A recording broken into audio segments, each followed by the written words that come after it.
Salut les héros, toujours pas remis du snap ultime de Endgame? Aujourd'hui j'ai décidé de traiter d'une théorie qui traîne dans le côté obscur de la sphère et qui vaut le coup d'être transmise. Je vais également en profiter pour vous parler de ce que le MCU a prévu pour les prochaines années. On va plutôt se concentrer sur une série de prévus, mais si vous souhaitez savoir quels sont les autres films et séries promis par Marvel, n'hésitez pas à me le dire dans les commentaires. Avant de commencer la vidéo, j'aimerais vous rappeler que je suis sur Twitter et Instagram, et ça me ferait extrêmement plaisir de vous voir nous rejoindre sur les réseaux. Sans plus tarder, commençons. Let's go!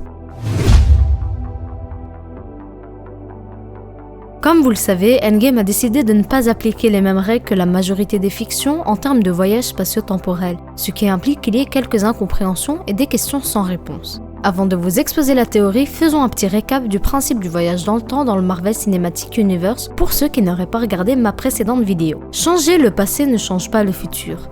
Effectivement, là où dans les autres fictions un changement du passé provoque un changement du futur, ce n'est pas le cas dans le MCU. Pourquoi? Car le passé dans lequel tu retournes devient ton futur et ça reste dans la continuité d'une ligne du temps. Cependant, ce n'est pas pour autant que toute action peut être commise impunément. Comme le dit l'ancien Bruce Banner, les pierres d'infinité sont à l'origine du concept du temps, de la réalité, de l'espace et de bien d'autres choses encore. Si elles sont là, c'est pour réguler la timeline dans laquelle elles se trouvent. Retirer une pierre d'infinité de sa timeline équivaut à créer une nouvelle branche. Une nouvelle réalité dans laquelle la pierre retirée n'existe plus et cette réalité alternative en subira les conséquences. C'est l'exemple que l'on enseigne d'un Banner. Si la pierre du temps ne suit pas son cours dans sa timeline, une nouvelle réalité se créera sans qu'il n'y ait cette pierre qui protège la Terre des forces du mal. Ainsi, celles-ci prendront le dessus et qui sait ce qu'il adviendra de cette planète.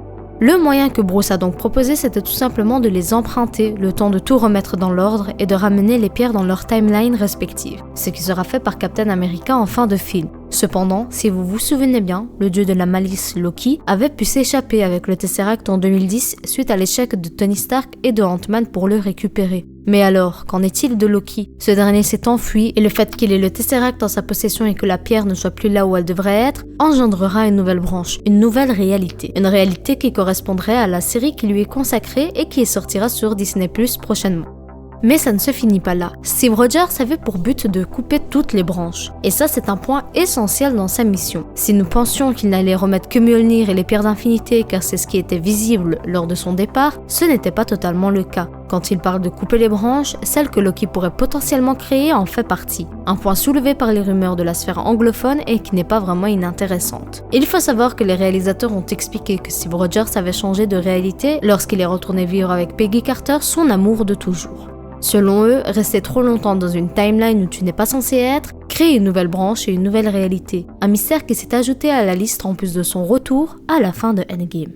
Certains d'entre vous voient sûrement où je veux en venir. Et oui, et si Steve était à la recherche de Loki à travers les années et qu'il avait atterri dans une nouvelle réalité lorsque la nouvelle branche était créée? Un élément qui nous permettrait donc de revoir Captain America dans la série de Loki. Joe Russo confie: quand Loki se téléporte avec la pierre de l'espace, il a créé sa propre timeline. C'est compliqué et ce serait impossible pour Cap de rectifier le temps s'il ne retrouve pas Loki. Et comme vous le savez très bien, notre Cap préféré n'abandonnerait pour rien une mission et n'échoue jamais. Et vous, qu'en pensez-vous?